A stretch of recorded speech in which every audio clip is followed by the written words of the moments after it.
It's time for the Ron and Brian podcast. Get ready to fill your ears with the latest news, politics, current events, and whatever else we feel like talking about this week. And now, your hosts, Ron and Brian. And good evening, everybody. It is Sunday, July 3rd. It is 8 o'clock. And it is time, for episode 213 of the Ron and Brian podcast. As always, I'm Ron, joined by my best friend, Brian. Brian, how goes it this evening? I've hit rock bottom. Okay. I hit rock bottom this past week. Okay. And I'm climbing out of it. So when you say how goes it this week, I have seen the darkness, and there is light at the end of the tunnel. So it is it's a positive story, is what you're telling us. I am trying to spin a positive tale. All right. Well, then let's just get right into it with Drink of the Week. Drink of the week. Masturbating. Salud. Drink of the week. Sláinte. Who's? Drink of the week. Drink of the week. Drink of the week. Brian, what are you drinking this week, my friend? I am drinking a Jamison, an 18-year-old Jamison. Wow. That some of my nearest and dearest friends, the people that I love, who love me back, purchased for me this past week. If you look at that color. Great coloring. Look at the caramel compared to like the whiteness of my skin, which does not get much sun. But look at the coloring of this. This is an 18-year-old Jamison. Cheers to you guys. All right. I am curious. I've been waiting a while now to see how you're going to like that. Did it take your breath away, Brian? So smooth. And you went this time. So incredibly smooth. I mean, I feel the burn. Right. There's a burn. Of course. There always is. So smooth. I also have got a chaser of Montclair University's brewery, Buzz Ale, named after Buzz Aldrin. I've had this for a couple weeks. I'm really getting low on the beer fridge. Do need to place another order for some lagers, pilsners, sours, wheat ales. Maybe I'll get some saisons, some sessions, maybe a double IPA, maybe a New England. This time's gotta stop. Perhaps a Hefeweizen. Who knows what else you may get? Well, good. Ron, Bubby. Yes. Bubby. Yes. What are you drinking this week? So this weekend, it's a beer that I've been drinking. It's one of my favorite summer beers from the good folks down at Cape May Brewery. This is their Tan Limes beer. It's a Mexican-style lager brewed with a touch of locally harvested sea salt and a hint of Persian lime juice.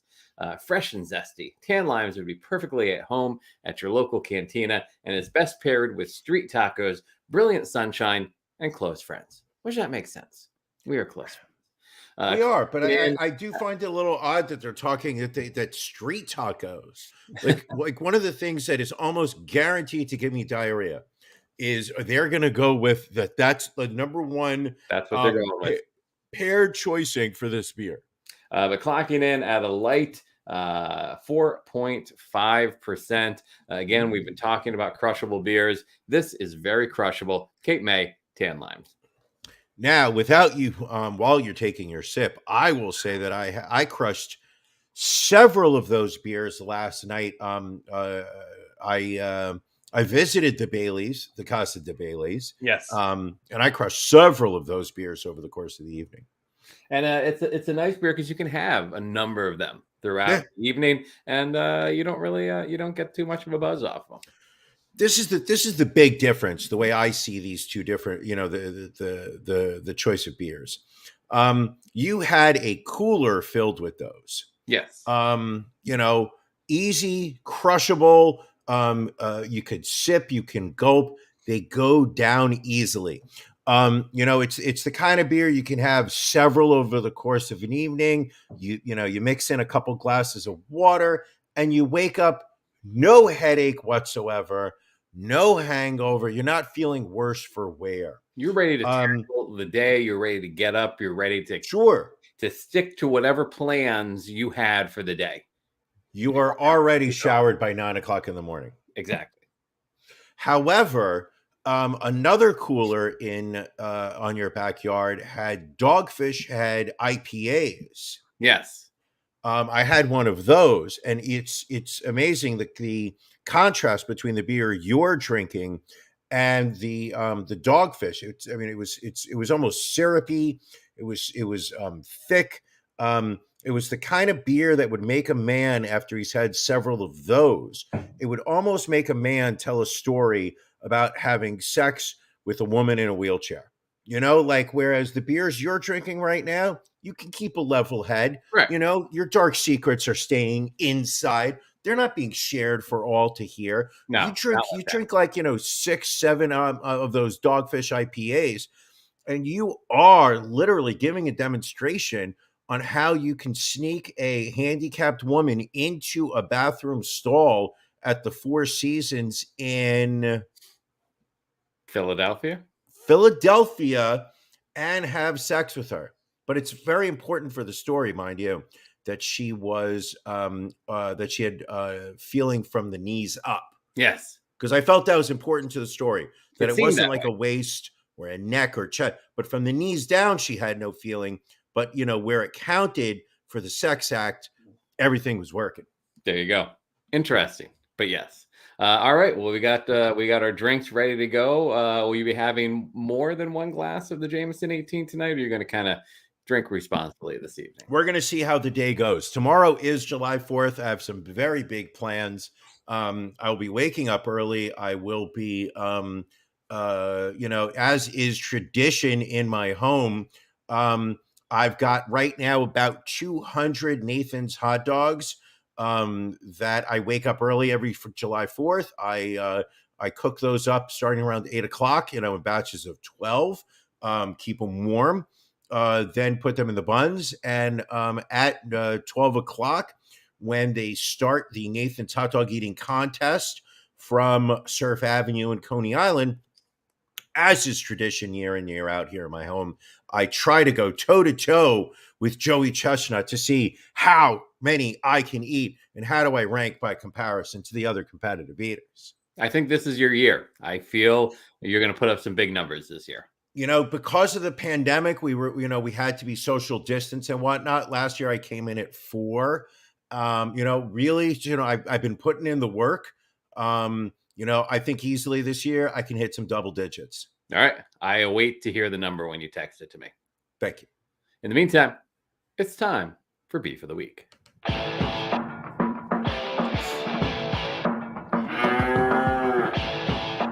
Ron and Brian's Beef of the Week.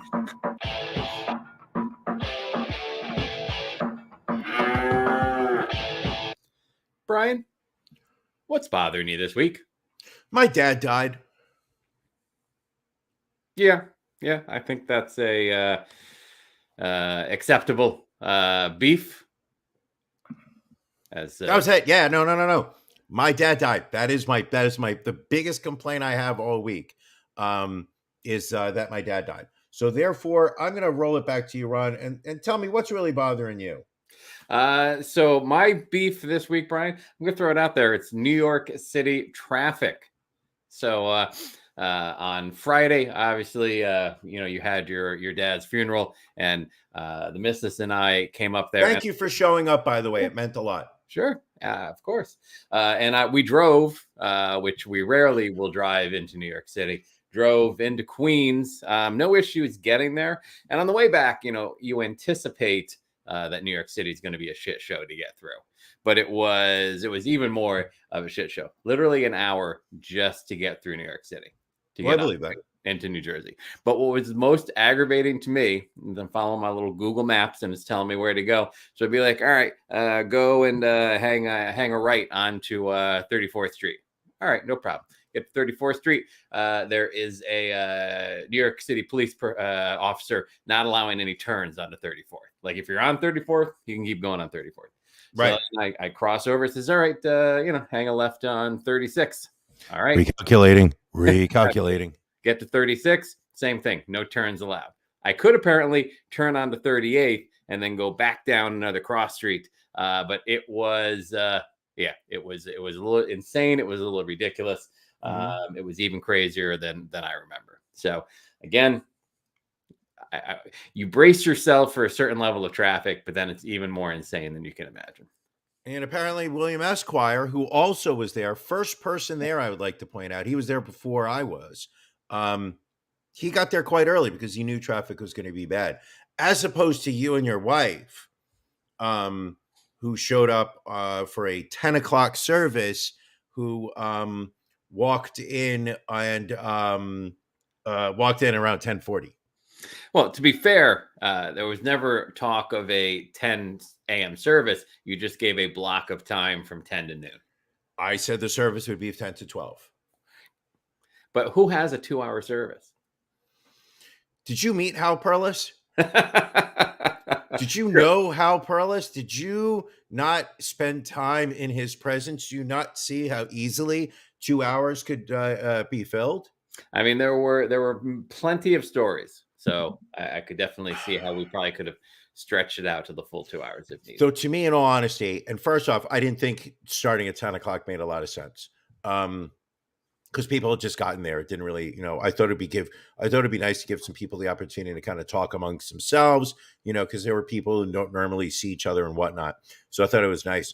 Then and fortunately, you share your location with me on your phone. So I was actually able to see where you were. So at 10 o'clock when we were, trying to figure out whether we should start or not, I looked and I saw that you were still deep in New Jersey.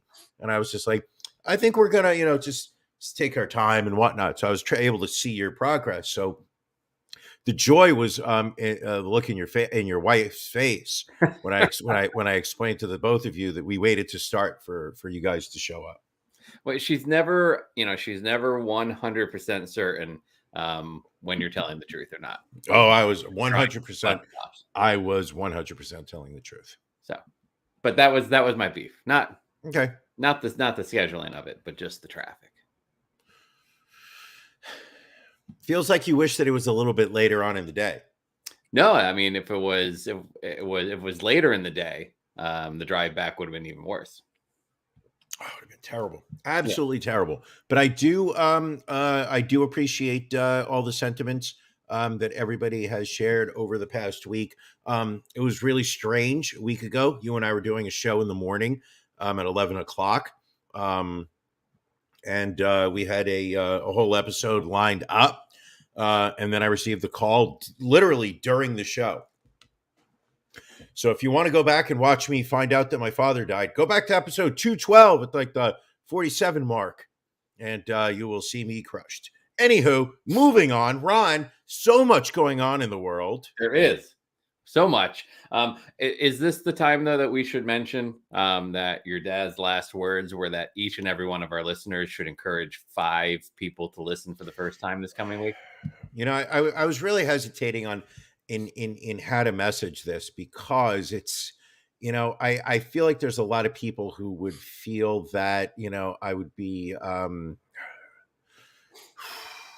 trying to benefit from my father's, passing. And that is absolutely not true. But, one of the last times that I saw him, he had gotten bad towards the end. But he motioned for me to come closer to him, and I leaned over, and he very weak of thing, and he just leaned over and he just said, "Tell everyone to get 5 friends to listen to this podcast. Grow the show for me. Grow the show." And that just really shows you, what a dedicated father he was. All joking aside, the man loved the fact that you and I did this show. He got such a kick out of it. Well, good. And he never heard one show. He never watched it. He just saw me getting all prepared and whatnot. Was a huge fan of what we did. Yes, as always. We really should honor all of his final wishes. So many. We will work on that. We will work one on of them. Another one that he had was that all current Patreon subscribers should not cancel. Mm-hmm. So if you are listening to this show and you have been a Patreon subscriber, just know that one of my father's dying wishes was that he wanted to make sure that you did not cancel your Patreon membership. Especially now that we have the new stickers, Brian, can you hold up one of our new stickers? All of our current Patreon subscribers should have received an envelope with some stickers in the mail so that you can use sticker responsibly, as we always say. But yes, we have added QR codes to the stickers to make it even easier, one to our YouTube channel and one to our Apple podcast page. So if you want stickers, go to ronandbrianpodcast.com. You will find them in the web store, and you will also find a link to our Patreon. If you subscribe, that'll be some of the swag you can get at the various levels of subscription. But in the meantime, Brian, let's get into the news. As you mentioned, just turmoil. So much going on all across the country. Last week, obviously, we were discussing the Roe v. Wade ruling by the Supreme Court. And the Supreme Court actually had it was quite a session, Brian. Yes. And when you can say that Roe v. Wade wasn't the only horrible ruling that they made, can I give you a quick rundown of some of the things that the Supreme Court ruled on? Sure. Past session. So let's see. We have the case Rivas Villegas versus Cortez de Luna. That was where SCOTUS reversed a lower court to give a police officer qualified immunity for using excessive force. Then you have Taliqua v. Bond. SCOTUS reversed a lower court to give a police officer qualified immunity for killing a man. All right, got a pattern here. We have 3 cases involving convicted people trying to file for an appeal. It was Shoup v. Twyford, Brown v. Davenport, and Shin v. Ramirez. SCOTUS basically ruled against all of them. So it's making it very difficult for people that are potentially innocent to get an appeal, bring in new evidence. Sure. The U.S. versus Zubaydah. Probably not saying that right, but SCOTUS allowed. Wasn't Zubaydah? Wasn't he one of the guys that we were torturing over at Guantanamo Bay? He was actually, and actually because of that, SCOTUS has allowed the government to withhold information about torture at CIA black sites. So that is that ruling. U.S. versus Vayo Madero. SCOTUS denied Social Security benefits to the residents of Puerto Rico. Whoa, back up. Yeah. People in Puerto Rico cannot get Social Security? Correct. Apparently, they're saying Congress does not have the ability to authorize benefits for Puerto Rico. And that lawsuit, that ruling confirmed that. Cummings v. Premier Rehab Keller. SCOTUS disallowed recovery for emotional distress damages in civil rights lawsuits. What else we have here? Patel v. Garland. SCOTUS stripped federal courts of jurisdiction to review fact issues in immigration proceedings. Biden v. Missouri. SCOTUS blocked the federal vaccine mandate. Let's see. Both Garland v. Gonzalez and Johnson v. Ortega Martinez. SCOTUS denied long-detained immigrants access to a bond hearing, so they will stay locked up longer. FEC v. Ted Cruz. SCOTUS struck down campaign finance restrictions, which enables Ted Cruz to pay himself back for loans he made to his own campaign. Egbert v. Boole. SCOTUS further limited a person's ability to sue federal officers. Vega v. Taka. SCOTUS weakened enforcement of Miranda rights.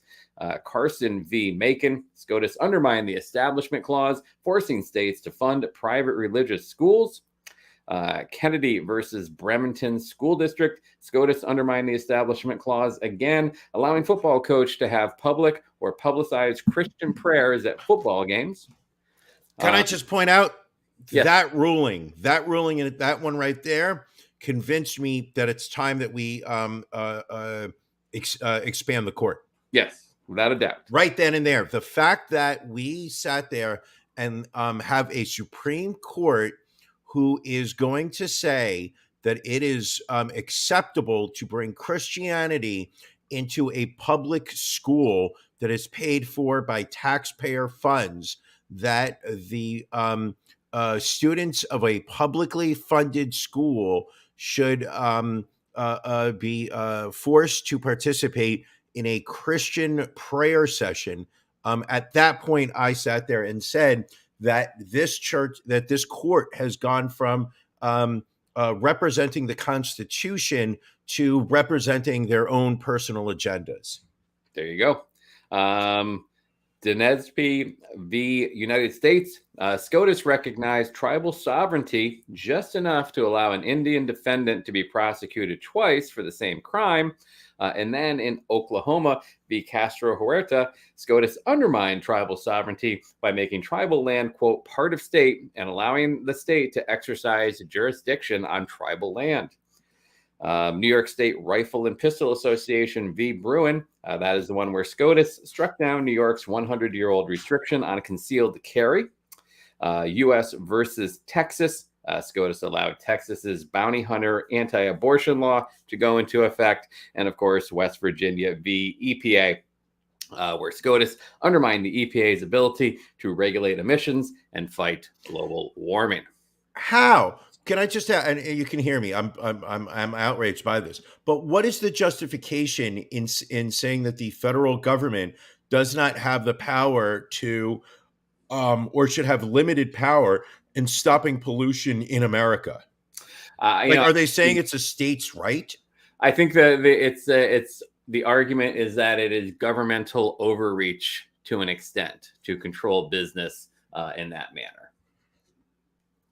But you're controlling the environment. You're controlling the pollution. Listen, Brian, the environment doesn't matter. Corporations are people too, and they should be allowed to do what they want. Fucking hell. So yeah, so those are some of the big ticket cases in this most recent term. Some are calling one of the worst terms of the Supreme Court in United States history, and it will probably get even worse as for the next session. The Supreme Court has stated they will take up the court case, which could potentially provide states with the power to override the results of state elections through legislation. I will. I'll fight to overthrow the government if that happens. I think that's what I have no desire to do it right now, but if we get to a point where activist politicians will override the popular vote to put through what they want as our representatives in government, I have no problem saying, okay, all bets are off. Now we need to start murdering politicians and we need to fucking overthrow this government. I don't think you can advocate murder, but I think you can say you can overthrow the government. I was speaking hypothetically. I didn't say that I actually condone the murdering of politicians. Got it. I was just saying that if something like this happened, I could envision an existence where I made comments like that. I mean, clearly they're just, unacceptable and dangerous, yes. Comments, but I would never say anything like that. I mean, it really sounds like a very shock jock kind of statement. It is a shock jock kind of statement, which is more something from me, not you. I would expect that from you, Ron. Yes. So again, we talked about Roe v. Wade last week, and people saying, "Oh, it just goes back to state rights. What's the worst thing that can happen?" Well, here's something pretty horrible reported on in the Columbus Dispatch. It talks about a 10-year-old in the state of Ohio that was raped and had gotten pregnant. So she was supposed to be getting an abortion, but then Roe v. Wade was overturned, and she was then unable to get an abortion in her state. She was able to travel to Indiana, to Indianapolis region, and get an abortion, but it boggles the fucking mind to think, well, here's a 10-year-old who's been raped, horrible enough as it is, Mhm. let's force this child to carry a baby to term. Yep. Forgetting the physical toll it will take on her, the mental and emotional toll it will take on her. I and the sad thing is I know that there are people that will justify why that's okay. Oh, I don't. I just can't believe anybody has. I mean, I know you're going to sit there and have people that are going to claim that life is starts at conception, and therefore abortion is murder, and under all circumstances we can't murder. But I think if you make that argument, then you have to immediately turn around and look at all the justified murder that our government endorses and acts on. We send military into war left and right. We drop bombs on human beings, regardless of what country they're in.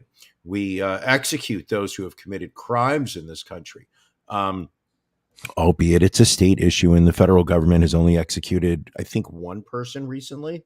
Sounds about right. I remember the federal government, but like it's just no matter what argument gets put forth, I just feel like it's fairly easy to sit there and pop that balloon with the hypocrisy, and it's true on both sides. I mean, Right. and this is one of my issues overall with the abortion is my personal views about abortion is that I'm incredibly pro-abortion. I think we need more of them. I don't even mean that as a shock jock kind of comment. Right. I think that we need to sit there and genuinely look at the quality of life that some of these incoming children. Not really the term incoming children. I know it didn't sound right as it was coming out, but I said it anyway. Incoming. Incoming. But like it's but I do believe that we need to it's not even just a woman's right to decide what's going on with her body. It really is so many other factors all at once. But at the same time, do I believe that my opinion, and simply because it works with me, should be forced against the people who sit there and say that they believe that abortion is murder? Who's to say I'm right, they're wrong? The problem I have is that a majority of Americans are in favor of abortion rights, that a majority of the Americans are in favor of a woman's right to choose. And what you've got are 9 people, 6 of whom were, elected, who were selected by, frighteningly right-wing presidents who wanted to push forth an agenda. And what you now have is a government that no longer represents the people. Even at the state level, if we're going to notch it down, immediately, what was it? Last week you were talking about like 28 states immediately passed anti-abortion laws. Some painfully restrictive to the point where a 10-year-old girl doesn't have the right to get an abortion. And yet, if you were to take polls of the citizens of that state, in a majority of those states, the right for abortion is desired by the people. It is just the fact that I think one of my areas of anger comes from right now is that we have these governments at the federal level, at the state level, that are no longer representative of the people, but who are representative of the agenda that they are trying to push forth onto the American people, regardless of whether it is something that is desired or not. Yeah, I mean, it's and what's really drove me crazy over the past week is Drove me crazy. I don't know where my language went. All these people, pro-life people, couples posting, holding signs like, "We'll adopt your baby." Well, why haven't you adopted a baby yet? No one's adopting babies. Nobody, right. Because right now there are babies that need to be exactly. adopted. No one has stopped you up to this point from adopting a baby. I mean, there are the foster Well, no, stopping you from fostering a child. hold on a second, Ron. Right. I do have that court order from 2007, which stated that under no circumstances am I allowed to adopt a child. I mean, you aside, these couples I'm referring to. I could thought be you were fostering talking children. Got it. Could be adopting children, but it's ridiculously expensive to adopt a child. The average cost to adopt a child in the U.S. is between $30,000 and $45,000. So it's even that has become an industry within itself. But yeah, you know how many nights at the Rosewood Theater you could get for $30,000?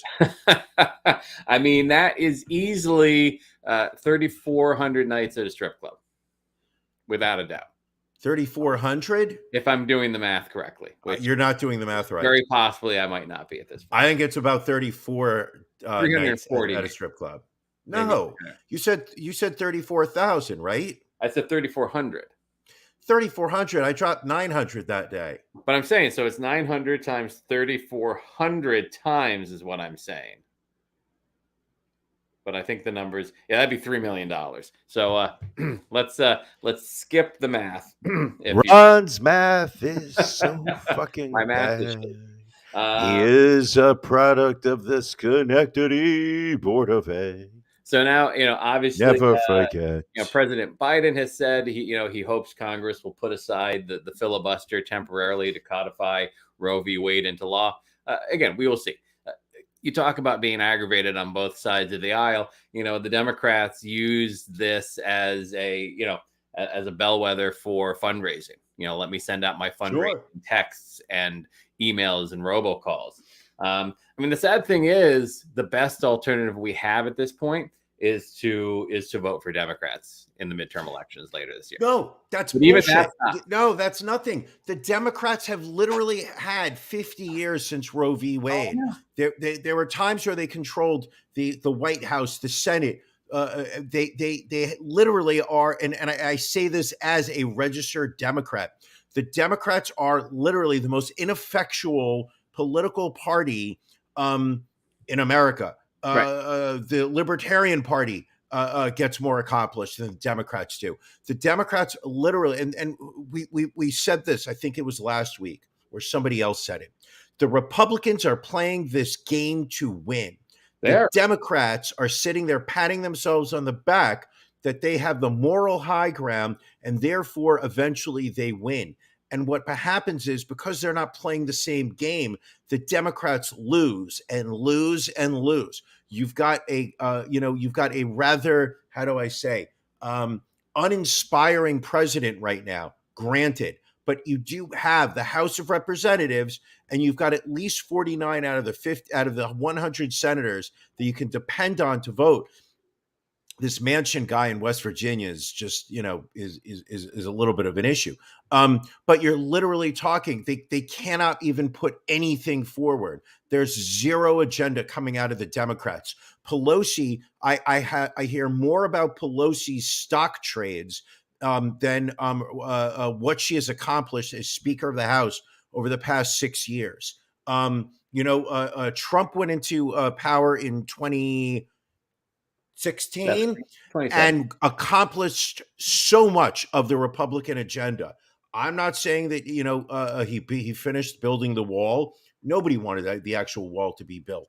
My point is just the fact that, there were boxes on his checklist, such as flood the Supreme Court with neo-Republicans, stock the judiciary with hardcore Republicans that will, for generations, side with corporate America and the wealthy. He accomplished so much. You look at the Democrats; they were unable to stymie him in any way. Absolutely, Kristen Sinema was also a problem in Arizona. Wink, wink. Somebody, if you can do anything, try to have a conversation with her, talk some sense into her. No violence. But it's just the fact that when the Democrats have power, they literally are feckless. They cannot do anything in terms of codifying what their backers want. The Republicans go in there, and it is like an efficient machine, which I'm completely against. but it is amazing what it is amazing how the argument of, oh, we'll just go out and vote Democrat, it will accomplish nothing. I mean, is the one thing that it'll accomplish is hopefully preventing it from getting significantly worse? No, because of they don't have the balls to overturn the filibuster, and they're never going to get enough of a majority. Oh, Ron, you're so lucky today. Look at this. Okay, user, you're lucky today. Our team gives you a promo code for 10 viewers for a whole day. Come visit us. Get Viewers Pro, and we will take you to the top. That you take it down? Problematic. I don't know. We'll have to check that later. That's coming in from Twitch. So I'm going to say that's a scam, people. So if you do want to go to Yaga Wugu's Wariazu, we'll work on pronouncing that later. What other stories we have here? We've got what other stories matter? This country is going to shit. We have the truck in Texas where over 50 migrants have died in an attempt to smuggle them across the border. The victims were discovered last week inside of an 18-wheeler in San Antonio. I think there's only about 10 or 12 survivors. The driver was apparently on meth, so sure, not great to begin with. Yes. The tractor trailer was painted to resemble a vehicle owned by a local trucking company, and then also apparently loaded with spices to hide the scent of people in the back of it. Ron, let me ask you a question. You're pretty handy in the kitchen, aren't you? I mean, you tell me. You had my ribs yesterday. You tell me. Your use of flavored oils on chef's kiss. Your spice rack, so many different. You have 4 different types of thyme, 3 different types of oregano. I mean, the man just knows his spices. Let me ask you a question, Ron. Yeah. Now you've got a dead body that you want to just mask the smell of. Yep. It's not going to be one spice. It's going to have to be a combination.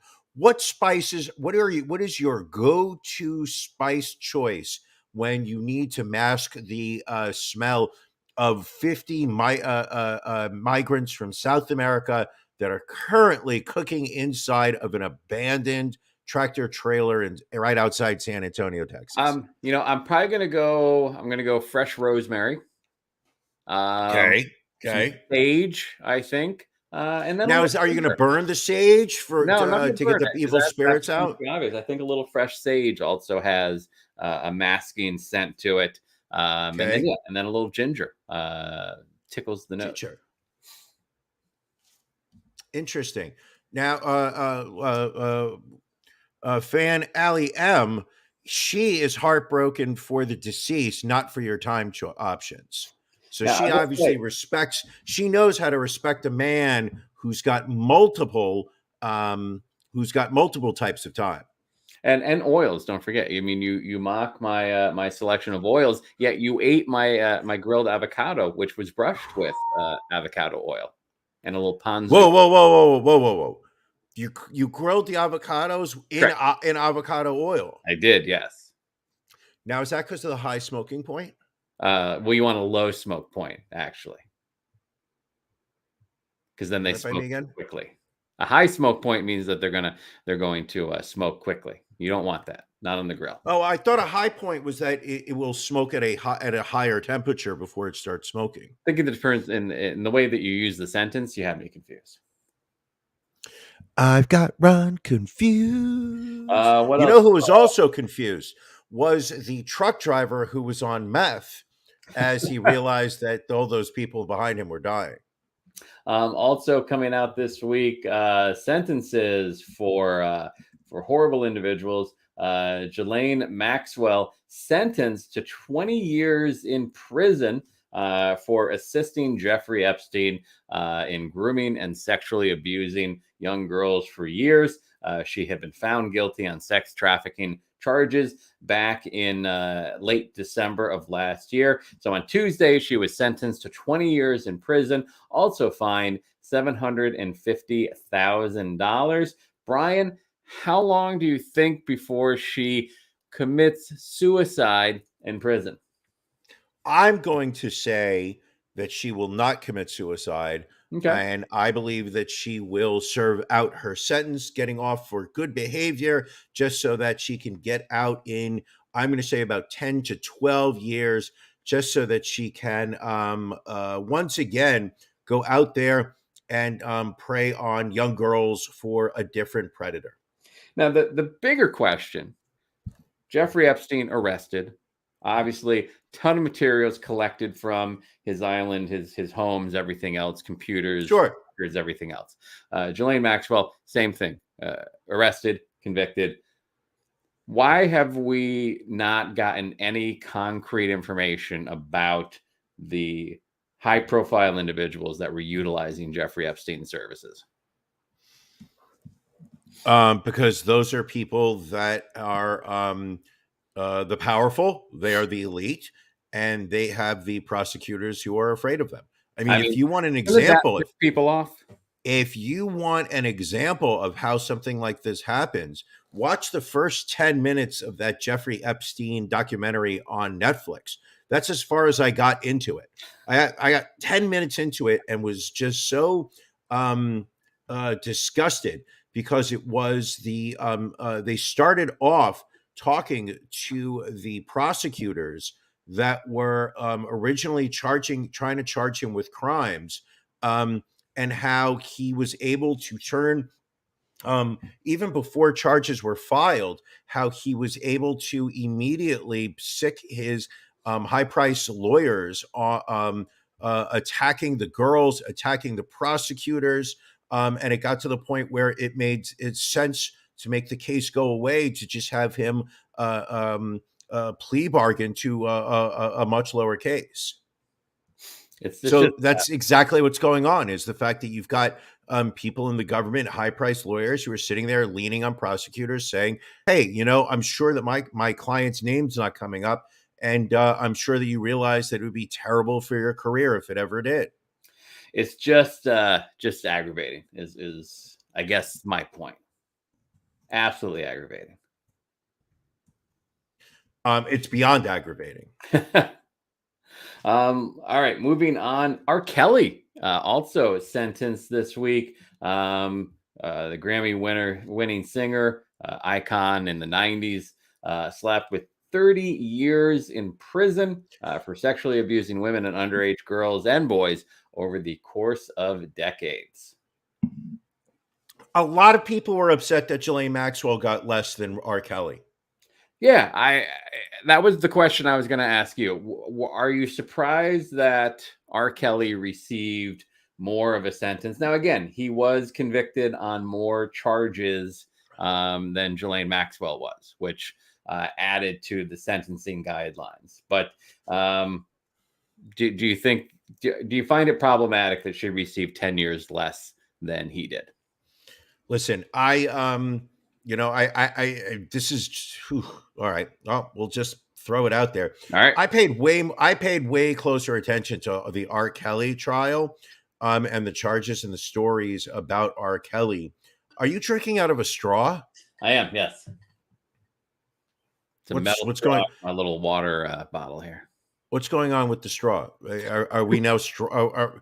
Are we not men? Are we now do we now drink out of straws? What's going on here? We do drink out of straws. We're okay. Are you too dainty to drink out of a water bottle? I just, I like the straw. That's just don't hate. Anyway, you were saying, please. So, R. Kelly, I was able to make it through several episodes of the R. Kelly documentary. Surviving R. Kelly? Surviving R. Kelly. Yes. So, his story is really fucking terrible. I believe that Ghislaine Maxwell, I know much less about what she did. I know more about what Epstein did, but my understanding is that she was hand in hand with him. So I believe that she I don't know. There's so much to unpack there, and so little I trust and believe that I believe R. Kelly got what he deserved. He probably should have gotten more, and I believe Ghislaine Maxwell should have gotten way more. All right, I agree with you 100%. I agree. But you know what I think also people should understand what should have gotten more. What's that? We should have gotten more stickers. We needed to get more Ron and Brian podcast stickers. People, I've got 4 right here. These things are already on eBay for $999 a piece. Listen, one of the things that Ron and I said early on in the show is we will never reproduce a design for podcast stickers. Once the run for those stickers have gone, they will never be reprinted again. So you've got these stickers. We've entered the 21st century. You've got QR codes here, and then also over here. One takes you to our YouTube channel. One takes you over here to our Apple Podcast, because let's be honest, we are snobs when it comes to the iOS you are utilizing for your podcast.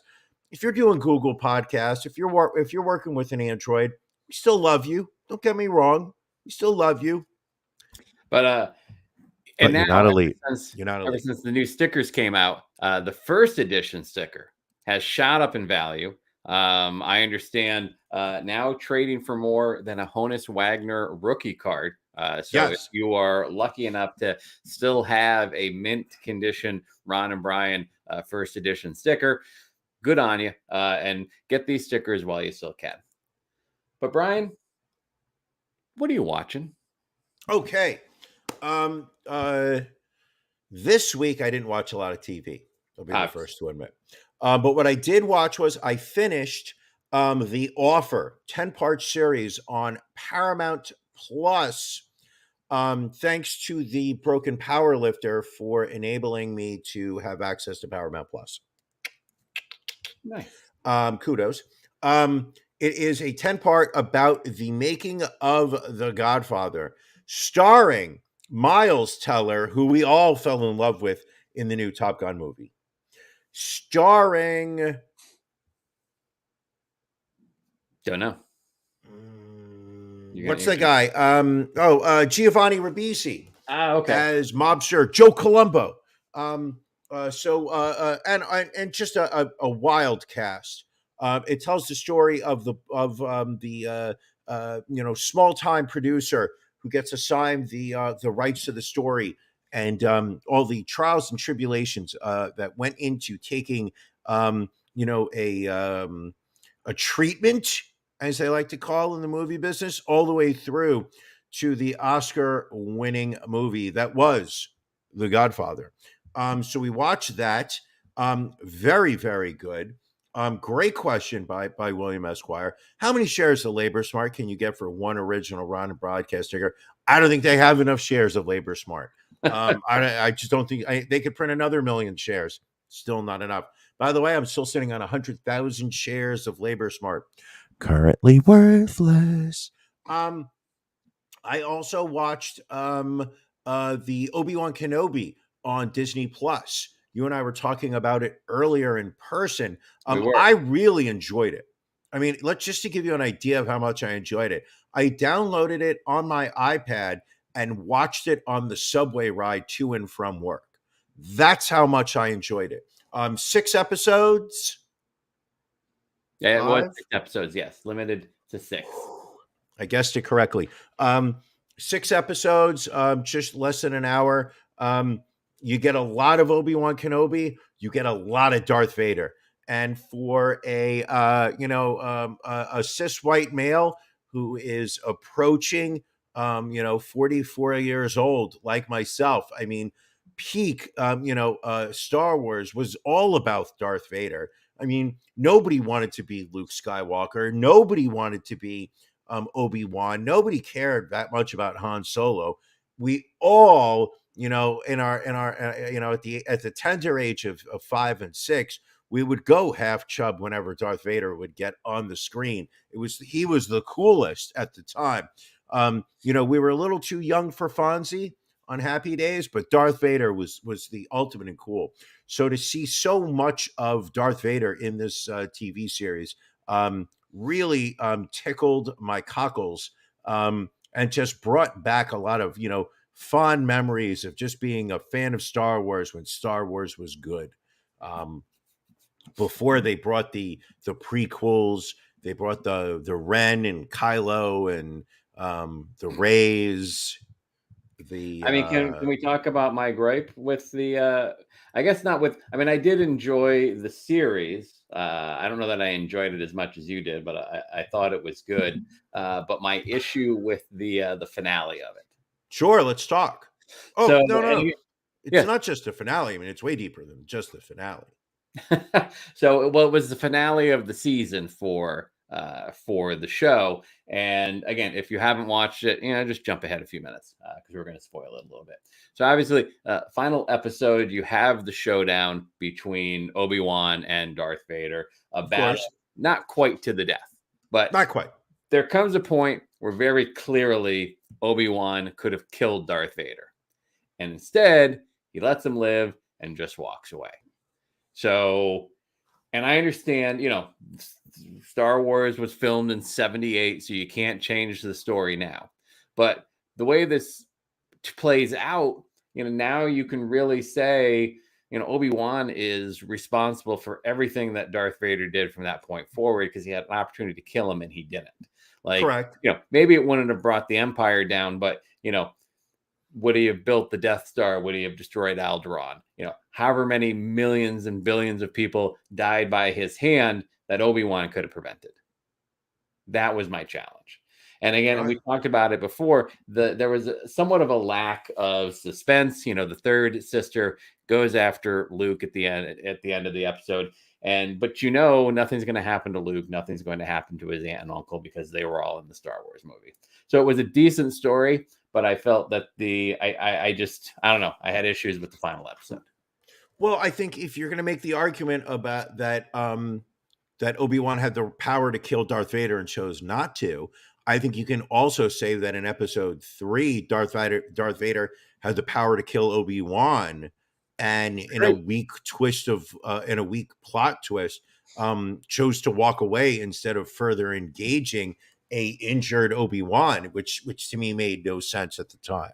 But I think you made not to say that the point you just made was poor, but like you made a better point, which was that one of the issues with these stories that are filling the gaps in between other stories that have been told is that we know Obi-Wan survives, we know Darth Vader survives, we know that Luke and Leia survive because they're all in movies 4, 5, and 6.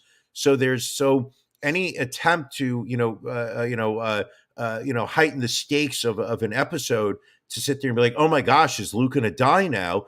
No, we know Luke isn't going to die right now because he's alive 20 years later. So realistically, it's almost a artificial attempt to make it seem that the stakes are high. I mean, we were all brokenhearted. I mean, Allie, she's right. We were all brokenhearted, with some of the plot points. But overall, I mean, it was, I would say, just well done.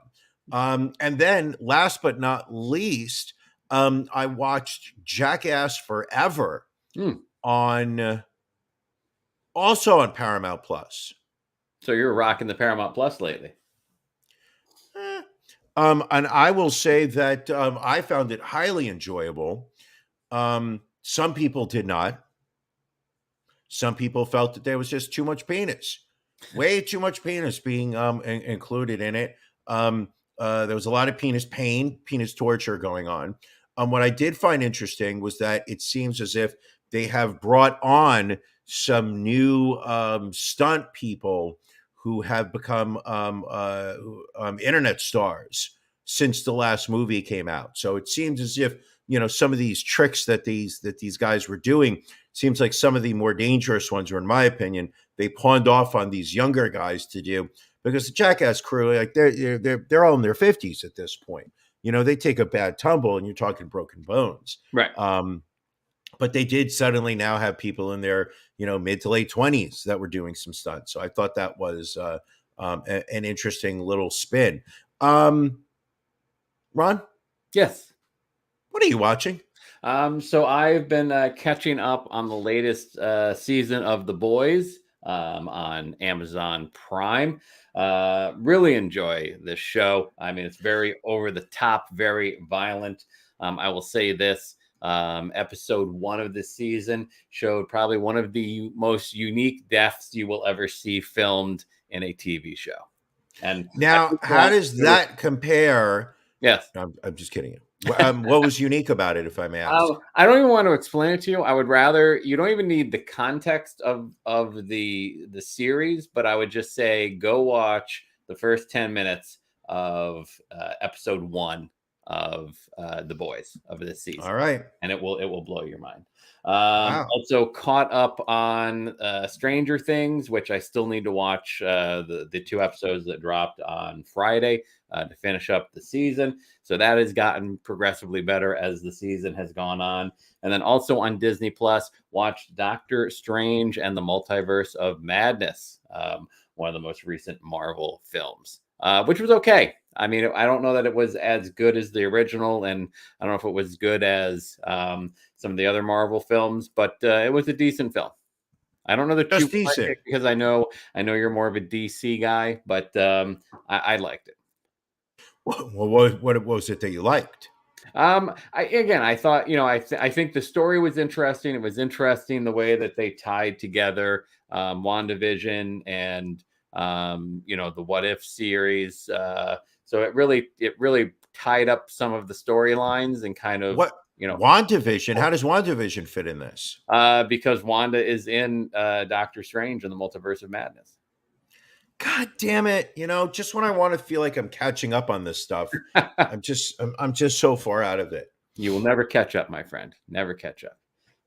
So that's what we're watching. What else did you have this week, Brian? What other stories did you want to touch on? Hold on. Let's how about this dead Japanese porn star that was found naked and tied to a tree? Rina Oreno was missing for almost 2 weeks. She was found dead, naked, and tied to a tree in a remote forest, less than a mile off the road of belonging to a home of a man by the name of Hiroyuki Senpai, who was arrested in her disappearance. Here's what this. I mean, first off, it's just sad. Anytime somebody dies or is murdered. What makes this story interesting, in my opinion, the reason why we put it up on the list was that she was a Japanese porn star who was communicating with this man on DMs, I believe, on Twitter or an equivalent social media that they had in Japan. They agree to meet. She's at his house. She then goes missing. She does not return. The police go to search his home, and this guy tells the police, oh, yes, she was here. Then she left, and I don't know where she went. And the police are like, well, some of her belongings are here, such as her cell phone, and seems a little weird that she would leave them here and not come back for them. And he was just like, I don't know. No, got no idea. Total coincidence. Meanwhile, she is found tied to a tree about a mile away from his home. Like, I'm not. I mean, the story is just a sad story, but Jesus Christ, this guy's a terrible criminal. Yeah, I mean, if you're going to come up with a story, make it at least a reasonable story. Like he said, oh, she wandered off. So she wanders off, and then she's reported missing for 2 weeks, and you don't think to go to the authorities. It doesn't quite. No. Why would you do that?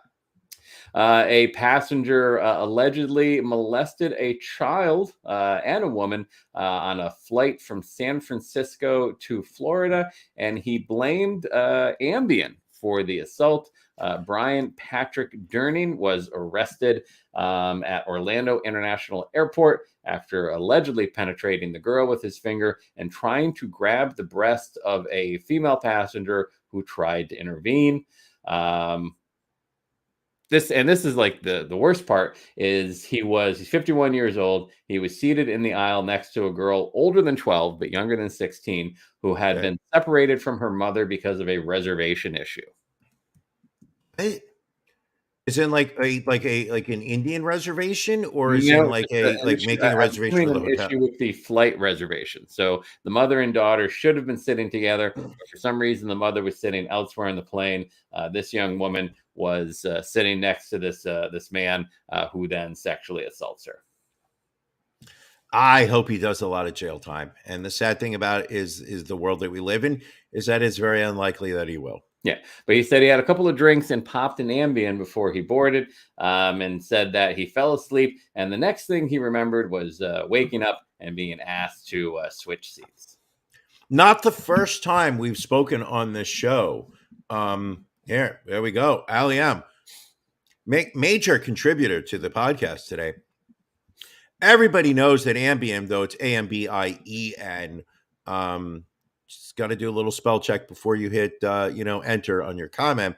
Makes you make racist tweets. I mean, Roseanne quite famously went on Twitter about 2 years ago and went after. Hold on. Valerie Garrett, possibly. It was something, and tweeted some really racist stuff about this woman. And the bitch was white. And then blamed it on the Ambien that she took right before she picked up her phone and went on a racist rant. Roseanne can go fuck herself, by the way. Anyway, Durning is now charged with abusive sexual contact with a child and committing a crime while aboard a flight. Now, check this out. He was released pending trial, not charged bail. Released on his own recognizance and had to surrender his passport. That's a really weird way to spell Ambien. Jarrett. I don't know. I gotta say no on that one. And then finally tonight, it wouldn't be a Ron and Brian podcast if we didn't have one Florida story. And this is about a Florida pastor who has been arrested for exposing himself and masturbating outside of a Starbucks. Jesus, I think you put this story on just to make me read this name. And Genio Dali Munez Colon was taken into custody Monday and charged with exposure of sexual organs. He is a pastor in Kissimmee, Florida, and teaches online ministry classes. Authorities have been investigating ever since they received a report of a man masturbating on a patio outside the Starbucks back on May 9th. Deputy I am a pastor. Kissimmee penis. Deputy I will get a Verona. Maybe a Grande Pikes Peak Kissimmee bean. What is that accent exactly? Don't know. Anyway, deputies say I'm going to blame that on the Ambien that I took about an hour ago. Right. Ambien also causes very bad accents. Deputies say they eventually identified Munez Colon as the suspect and determined he'd previously been charged over a similar incident at the same Starbucks. So he was booked into the Osceola County Jail on a $1,000 bond. Anytime we can get one of these religious hypocrites to be highlighted for their sexually aggressive behavior, despite wrapping themselves off in the cloth of Jesus, I will take the opportunity to say we need to put the spotlight on that man. All right. Anything additional this week, Brian, as we get ready to wrap up this main episode and head on over to After Dark, what's that? You're not sure what After Dark is? Well, if you are a member of our Patreon at the bronze level or higher, that's just $10 a month. We do an additional half hour of content for you at 9:30 p.m. Eastern Standard Time. So if you want to hop on and sign up and help support us, you can go to ronandbrianpodcast.com. In the upper right-hand corner, you will see a little button that says become a patron or join patron, one of those things. Hop on there, sign up. We will get you the link. You can join us in roughly 25 minutes. Sure. We do our After Dark, our special Independence Day After Dark, as we get ready to celebrate the birth of our nation tomorrow. And speaking of celebrating the birth of our nation, I would like to give a special shout out right now to William Esquire, friend of the show, dare I say family of the show. Today is his birthday. Yeah. The man, I was not expecting it. Man took time out of his birthday to join us on a Sunday evening, as he appears to be sober-ish. Has not said anything racist, so clearly he's not on Ambien tonight. Nope. But I would like to wish William Esquire a very happy birthday, and to many more. All right. Yes. Happy birthday. Anything else? I think, it's been a solid show. We've got some solid stories lined up for After Dark. Yeah, it's we've got our usual OnlyFans stories. We've got runways covered with poop. We've got porn stars getting married in backyard ceremonies, carnival cruise brawls. I mean, there's a lot of shit going on there. Yes. So please join us. Anything else, Brian, or are we ready to roll on out of here? Look at that. Ali Am wishing happy birthday to America. That's it. It really is an Independence Day only after Ali M says happy birthday to the country. Thank you, everyone. Thank you for joining us. Thank you. Mass Sanity says yes. Thank you. Thank you for joining us. It's been episode 213. I would like to, just give myself a little pat on the back that I went through an entire episode this week without losing a family member. I mean, normally, I had gone 200 again. I had gone ended at 212 episodes. I had done another 212. I did 211 without losing a family member while recording a show. I broke that streak last week. Now we are back to 1. And it's, knock on wood. Nobody passed away. I just haven't found out about it yet. Let's see next week. We could get to 2. All right. Sounds good. Well, thank you for joining us, everybody. We will catch you again next week. Thank you for joining us on the Ron and Brian podcast. We're live each week on YouTube, Facebook, and Twitch. You can find prior episodes, links to our social media, and everything else Ron and Brian at ronandbrianpodcast.com. See you